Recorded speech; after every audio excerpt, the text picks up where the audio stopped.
दरअसल ये कोई साधारण पेट दर्द नहीं है, आंतों के काम करने की गड़बड़ी है। यानी कि मीनाक्षी, मतलब इसका ये है कि आंतों की बनावट खराब नहीं होती है, लेकिन उनका जो काम है वो बिगड़ जाता है, ये कह रही हैं आप? बिल्कुल ठीक। आईबीएस यानी कि इरिटेबल बाउल सिंड्रोम। इसमें पेट दर्द, मरोड़, गैस, ब्लोटिंग, कभी डिसेंट्री, कभी कॉन्स्टिपेशन और पेट पूरा साफ ना होने जैसा एहसास लंबे समय तक बना रहता है।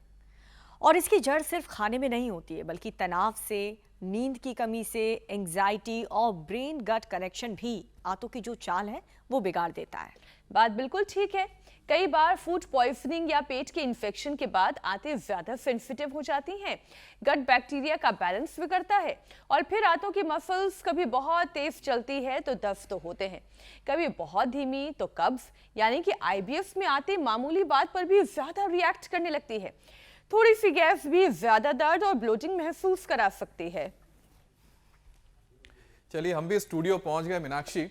हमने बहुत ज्यादा आपको मिस भी किया कि हम लोगों ने बेल का शरबत तो पिया, लेकिन अकेले ले लिया, मैं भी बनाऊंगी। हाँ। अकेले पी जाऊंगी। बिल्कुल बिल्कुल। तो इसलिए जो हम बता रहे हैं आपको, बेल शरबत आईबीएस में खास माना जाता है। इसका जो पेक्टिन और टेनिन लूज मोशन को कंट्रोल करने में काफी मदद करता है। वाह, क्या भारी भरकम शब्द हैं। बिल्कुल अमित, गैस, क्रैम्प और बार बार टॉयलेट जाने की बेचैनी में भी ये राहत दे सकता है, लेकिन सही मात्रा और सही तरीका जरूरी है। बात बिल्कुल ठीक है। बेल गर्मी का देसी कवच है, लेकिन आईबीएस जैसी परेशानी में सिर्फ एक शरबत काफी नहीं है। साथ में सही खान-पान, रोजाना योगाभ्यास, प्राणायाम और आयुर्वेदिक उपाय भी तो जरूरी हैं। और यही पूरा तरीका आज योग गुरु स्वामी रामदेव से हम जानेंगे कि आंतें शांत कैसे करें, पाचन को फिर से पटरी पर कैसे लौटाएं। स्वामी जी, बहुत बहुत स्वागत आपका। प्रणाम स्वामी जी।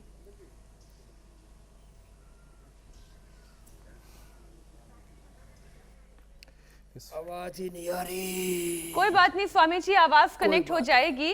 रोज आप हमें बेल दिखा रहे थे, तो अमित ने, ईशा ने सोचा क्यों ना बेल का शरबत वो खुद ही बनाकर इसका सेवन कर ले।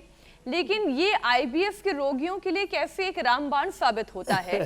गर्मी में बेल पाचन और आंतों के लिए इतना फायदेमंद क्यों माना जाता है? वाले कोशिश तो कर रहे हैं, कर लो भाई, उठाओ जी जी, कनेक्ट करो।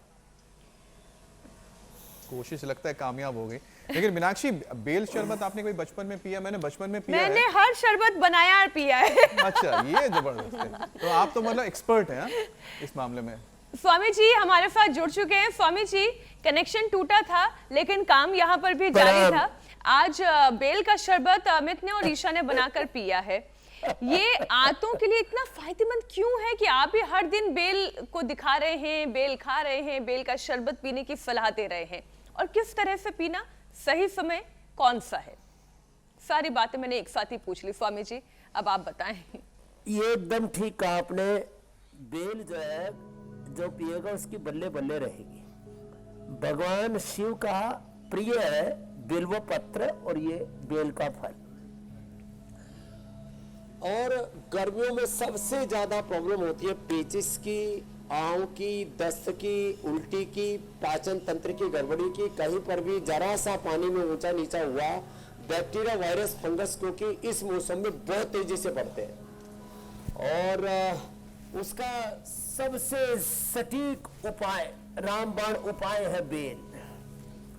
और बेल को खाने का एक तो तरीका ये है कि आप ऐसे ही जो ये बेल है, इसको जो है, अब ये बेल भी अच्छी वाली होनी चाहिए। कई बार बेल भी खराब निकल जाती है, उसको ना खाएं। तो अच्छी वाली बेल खाएं, अच्छी वाली बेल खाएं। बेल में गड़बड़ी नहीं होनी चाहिए। अब जैसे ये दोनों बेल तोड़ी आज हमने, लेकिन ये दोनों ही गड़बड़ निकल गई। तो ऐसे खराब बेल मत खाना, एक तो ये भी बता रहे हैं। तो खराब बेल का चूर्ण भी नहीं खाना चाहिए, खराब बेल का शरबत भी नहीं पीना चाहिए। तो बेल जो है ऊपर से काली होती है, तो अंदर से उसमें गड़बड़ी होने की संभावना होती है। तो साफ सुथरी बेल खाएं। बेल का शरबत बनाते समय चीनी न डालें उसके अंदर थोड़ा सा हनी, खजूर, मुनक्का, अंजीर आदि का पेस्ट मिला सकते हैं। और ये आंव के लिए, संग्रहणी के लिए, पाचन तंत्र के लिए अप्रतिम और अत्यंत शक्तिशाली है। बेल का जो पत्र होता है वो ब्लड प्रेशर के लिए, शुगर के लिए और वो भी पित्त की बीमारियों के लिए अप्रतिम औषधि है। तो बेल कच्ची भी खा सकते हैं, बेल का शरबत भी ले सकते हैं,